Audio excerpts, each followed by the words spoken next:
Hello everyone, আমি Rojina and welcome back to my channel Rosie's recipes. আজ আমি share করতে চলেছি একদম রেস্টুরেন্টের স্টাইলে স্কুইড রিংসের ফ্রাই। তো তার আগে এটাকে আমি ম্যারিনেট করব। আর এই যে লেবুটা দেখাচ্ছি, এটা হলো গন্ধরাজ লেবু। আমাদের ইন্ডিয়াতে যেরকম গন্ধরাজ লেবু পাওয়া যায় একদম ওই জিনিসই, তবে এটা কিন্তু বাংলাদেশি গন্ধরাজ লেবু।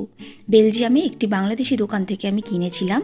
আর এটা কিন্তু সত্যি আমাদের ইন্ডিয়াতে যে গন্ধরাজ লেবুটা পাওয়া যায় তার থেকে অনেক বেশি ফ্লেভারফুল। তো যাই হোক, এবারে একে একে মশলাগুলো আমি দিয়ে দিচ্ছি। প্রথমে দিয়ে দিয়েছি অল্প একটু জিঞ্জার গার্লিক পেস্ট, তারপরে দিলাম গোলমরিচের গুঁড়ো, আর এটা দিচ্ছি অনিয়ন সল্ট। যদি অনিয়ন সল্ট না থাকে এমনি নর্মাল সল্ট দিলেও চলবে।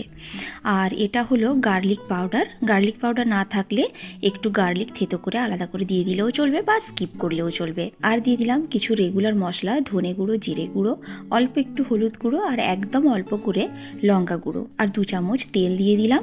আর এটাকে খুব ভালো করে ম্যারিনেট করে কিছুক্ষণ আমি রেখে দেব। কিছুক্ষণ পর এটাকে কোটিং করার জন্য এর ওপরে দিয়ে দিলাম 2 চামচ কর্নফ্লাওয়ার আর 1 চামচের মতো ব্রেড ক্রাম্বস। আর এর সাথে আমি দিয়েছিলাম অল্প একটু চাল গুঁড়ো আর অল্প একটু জল, যেটা আমার ক্যামেরাতে শ্যুট করা হয়নি। এবার বেশ ভালো রকমের তেলটা গরম করে এক এক করে এতে ছেড়ে দেব। আর এই কোটিং করার জন্য যে ড্রাই ইনগ্রিডিয়েন্টসগুলো আমি দিলাম, মানে কর্নফ্লাওয়ার, ব্রেড ক্রাম্বস আর চাল গুঁড়ো, এটা কিন্তু ভাজার জাস্ট কিছুক্ষণ আগেই দিতে হবে।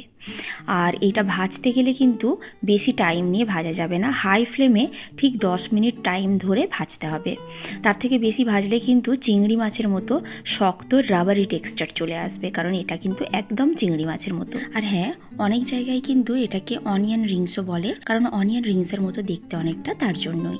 আর এখানে আমি আর একটা কথা বলে রাখি, অনেক মুসলিম ফ্যামিলির হয়তো ধারণা যে স্কুইড বা অক্টোপাস এগুলো খাওয়া যায় না, কারণ আমি নিজেও একটি মুসলিম ফ্যামিলি থেকে বিলং করি এবং আমি নিজেও আগে তাই ভাবতাম। তবে অনেক কিছু সার্চ করার পর আমি জানতে পেরেছি স্কুইড, অক্টোপাস বা কাঁকড়া কোনোটাই কিন্তু মুসলিমদের জন্য খাওয়া হারাম বা মকরু নয়। তো যাই হোক, এই যে একটা আমি কেটে দেখালাম, দেখুন ভেতরটা কিন্তু একদম চিংড়ি মাছের মতো এবং টেস্টটাও অনেকটা তাই। শুধু ভাজার সময় একটু লক্ষ্য রাখতে হবে, খুব বেশি টাইম নিয়ে ভাজলে কিন্তু এটা একদম টান হয়ে রাবারি টেক্সচারে চলে আসবে। তো যাই হোক, এর সাথে আমি অল্প একটু স্যালাড কুচিয়ে নিয়েছিলাম আর তার সাথে ওই গন্ধরাজ লেবুর 2টো পিস নিয়েছিলাম। এর ওপর থেকে একটু গন্ধরাজ লেবুটা ছড়িয়ে দিলে খেতে খুব ভালো হয়। আর তার সাথে এই প্লেটে নিয়েছিলাম ফিশ স্টিক। এটা অবশ্য কেনা, ফ্রোজেন কেনা, বাড়িতে নিয়ে এসে শুধু ফ্রাই করে নিয়েছিলাম। এটা ছিল আমাদের বিকেলের স্ন্যাক্স। আপনাদের যদি ভালো লেগে থাকে তাহলে লাইক, কমেন্ট, শেয়ার করবেন আর আমার চ্যানেলটি অবশ্যই সাবস্ক্রাইব করবেন।